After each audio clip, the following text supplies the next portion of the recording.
오늘 본문 말씀은 특별히 얼마나 이 세상이 타락했는지를 보여주는 장면에서부터 시작합니다. 노아 시대의 세상이 얼마나 깊이 타락했으면 하나님께서 한숨하고 탄식하는 장면이 오늘 말씀 가운데 기록이 되어 있습니다. 특별히 오늘 말씀은 사람이 땅 위에 번성하기 시작할 때에라고 1절 말씀에서 시작하고 있습니다. 겉으로 보면 좋은 말씀이죠. 이 번성은 원래 창세기 1장에서 하나님께서 주신 축복의 말씀입니다. 생육하라 번성하라라고 말씀하셨는데, 그러나 오늘 본문 6장에 나오는 이 번성은 하나님께서 원래 말씀하셨던 번성과는 조금 다른 모습으로 나타나고 있습니다. 사람들의 수는 늘었는데요, 거룩함은 사라졌고 하나님을 찾는 마음은 줄어든 그 번성함이 나타난 것이죠. 하나님이 없는 번성, 믿음이 없는 풍요가 바로 자리 잡기 시작한 것입니다. 5절 말씀입니다. 여호와께서 사람의 죄악이 세상에 가득함과 그의 마음으로 생각하는 모든 계획이 항상 악할 뿐임을 보시고. 여기서 가득함이라는 표현은 원래 하나님의 의도와는 다른 방향으로 채워졌다라는 것입니다. 하나님은 원래 이 세상이 생명과 의와 사랑으로 가득 채워지기를 원하셨습니다. 그런데 지금 모습은 어떠합니까? 죄악과 탐욕으로 가득 찬 세상이 되었습니다. 하나님이 채우시려 했던 자리를 인간의 죄가 대신 채우고 있는 상황입니다. 특별히 11절은 그 시대의 특징을 뚜렷하게 선포하고 있습니다. 그때 온 땅이 하나님 앞에 부패하여 포악함이 땅에 가득한지라. 번성했지만 부패했고요, 성장했지만 포악한 시대를 살아갔습니다. 눈에 보이는 객관적 지표는 성장이었지만 하나님 눈에 보이는 것은 바로 부패와 폭력으로 얼룩진 죄로 가득한 세상이었습니다. 이러한 세상을 바라보시는 하나님의 마음이 6절에 기록이 되어 있습니다. 땅 위에 사람을 지으셨음을 한탄하사 마음에 근심하시고. 하나님은 먼저 분노의 하나님으로 표현되고 있지 않습니다. 한탄하시며 아파하시는 하나님으로 등장하십니다. 창조 때에는 세상을 보시고 보시기에 심히 좋았더라고 감탄하셨던 하나님이 이제 같은 피조 세계를 바라보시고 한탄하시며 근심합니다. 이 감탄의 대상이 한탄의 대상이 되었고요, 기쁨의 대상이 하나님의 고통의 원인이 되어버린 것입니다. 이것은 하나님께서 내가 실수했다, 잘못 만들었다라는 후회하신다는 뜻이 아닙니다. 하나님께서 후회하신다는 말하는 것이 아니라 그만큼 인간에 대한 기대가 컸는데 그 기대에 미치지 못했던 당시 사람들을 보고 가슴 아파하는 하나님의 마음을 고백하는 것이죠. 원래 기대가 크면 실망도 크는 거예요. 사랑한 만큼 실망도 큽니다.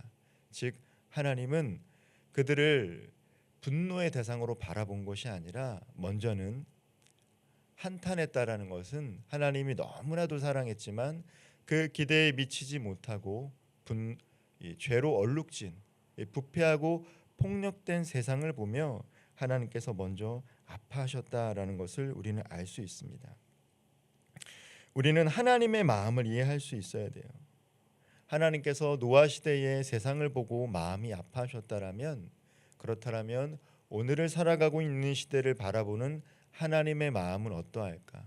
우리가 기도를 한다라면, 중보 기도를 한다라면 특별히 하나님의 시선과 하나님의 마음으로 세상을 바라보고 인간을 바라볼 수 있어야 합니다. 오늘날 교회는 참 많아졌습니다. 그 어느 때보다 많은 교회가 한국에 있어요. 그러나 그 이전보다 사랑은 더 식어진 것 같습니다. 다양한 예배는 많습니다. 이전보다 더 세련되어지고 다양한 예배는 더 많습니다. 그러나 성도들의 눈물과 거룩함은 이전보다 더 사라졌습니다. 이웃의 아픔에 둔감한 시대를 살아가고 있어요. 어쩌면 하나님께서 이 시대를 바라보고 이 교회를 바라보고 아파하실지도 모르겠습니다. 그런데 이처럼 죄와 부패와 포악함이 세상을 뒤엎는 그런 끔찍한 세상 속에서도 반전을 이뤄내는 한 사람이 등장합니다. 8절 말씀입니다. 그러나 노아는 여호와께 은혜를 입었더라. 그러나 하나님께서는 한 사람을 예비하셔서 또 구원의 길을 준비하고 계심을 8절 말씀을 통해서 선포하고 계십니다. 9절부터는 노아의 이야기가 본격적으로 시작됩니다. 성경은 노아를 이렇게 소개합니다. 노아는 의인이요 당대의 완전한 자라. 그는 하나님과 동행하였으며, 여기서 완전하다는 말은 흠이 없다라는 말은 아닙니다. 인간이 어떻게 흠이 없을 수 있겠습니까? 흠이 있지만 하나님께 마음이 향해 있고 언약에 충실하며 하나님과 온전한 관계를 추구하는 사람이었기 때문에 성경은 노아를 완전하다라고 말하고 있습니다.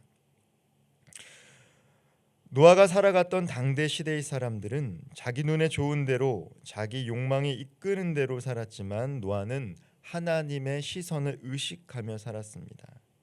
어제 함께 창세기 5장 말씀을 읽었는데요. 그 말씀 가운데 에녹과 같이 하나님과 함께 걷는 길, 즉 동행하는 삶을 선택했던 사람이 노아였고, 하나님과 동행하는 삶을 살아가는 사람을 향해 성경은 완전한 자다라고 표현하고 있는 것입니다. 13절에서 하나님 노아에게 이렇게 말씀하십니다.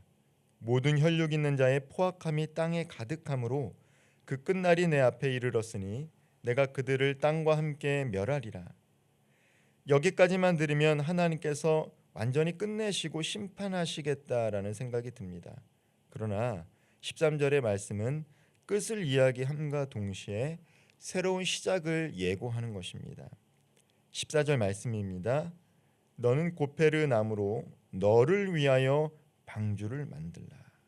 하나님께서는 다른 누군가를 위해서 구원의 길을 예비하신 것이 아니라 하나님과 동행하는 완전한 노아와 그 가족을 위해서 방주를 만들라라고 이야기해요.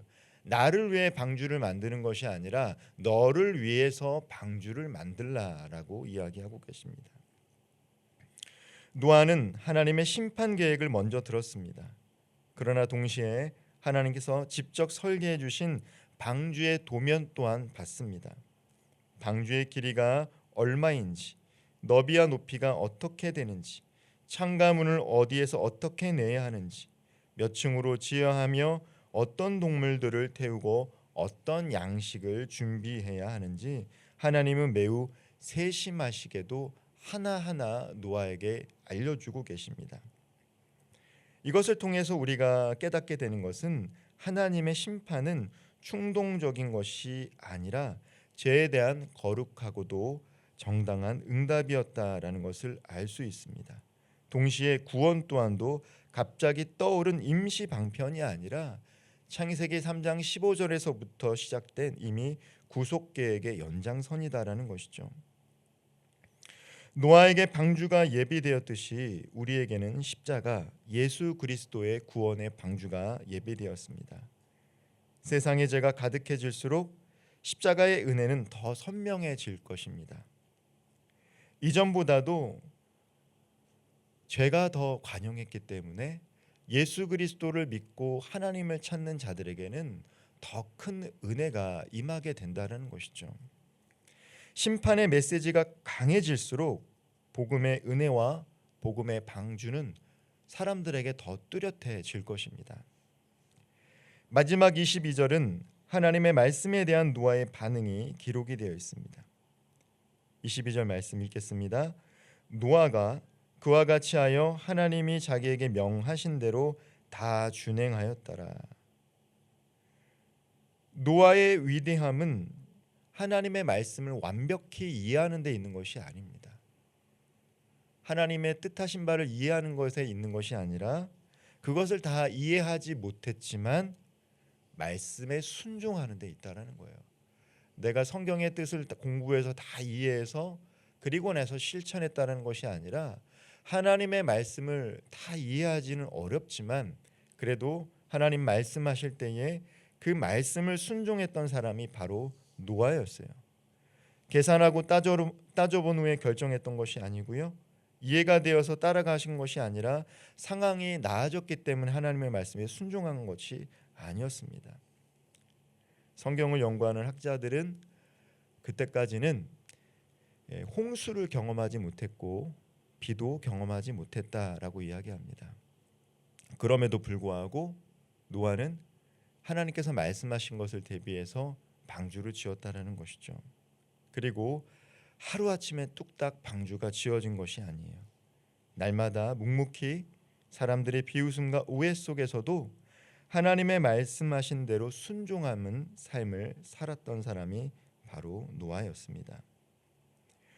오늘 우리의 삶도 그리고 구원의 방주도 순종으로 지어지게 되는 것입니다.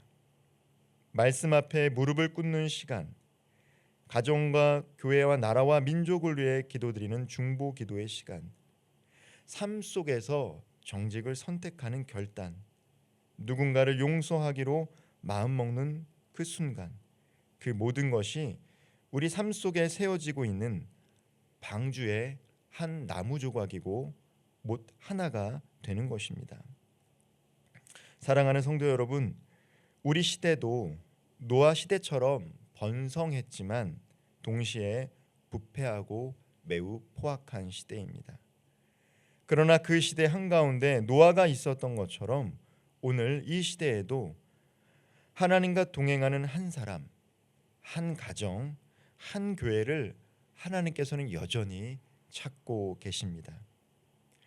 오늘도 심판의 물결보다 크신 하나님, 홍수 가운데도 방주를 예비하신 하나님을 바라보며 믿음으로 하나님과 동행하는 복된 삶을 살아가는 저와 모든 성도님 되시기를 주님의 이름으로 간절히 축원드립니다.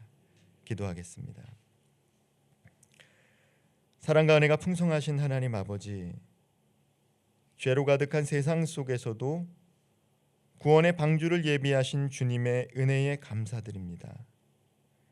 노아처럼 하나님의 음성에 귀 기울이며 믿음으로 순종하는 삶을 살게 하옵소서.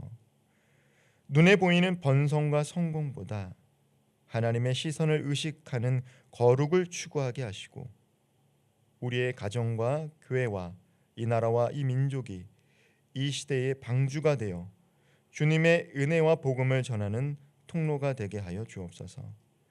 세상의 조롱과 오해 속에서도 묵묵히 순종의 못을 박아가는 거룩한 성도 되게 하시고 오늘도 날마다 말씀 앞에 무릎 꿇으며 구원의 길을 걷는 복된 삶 되게 하여 주옵소서.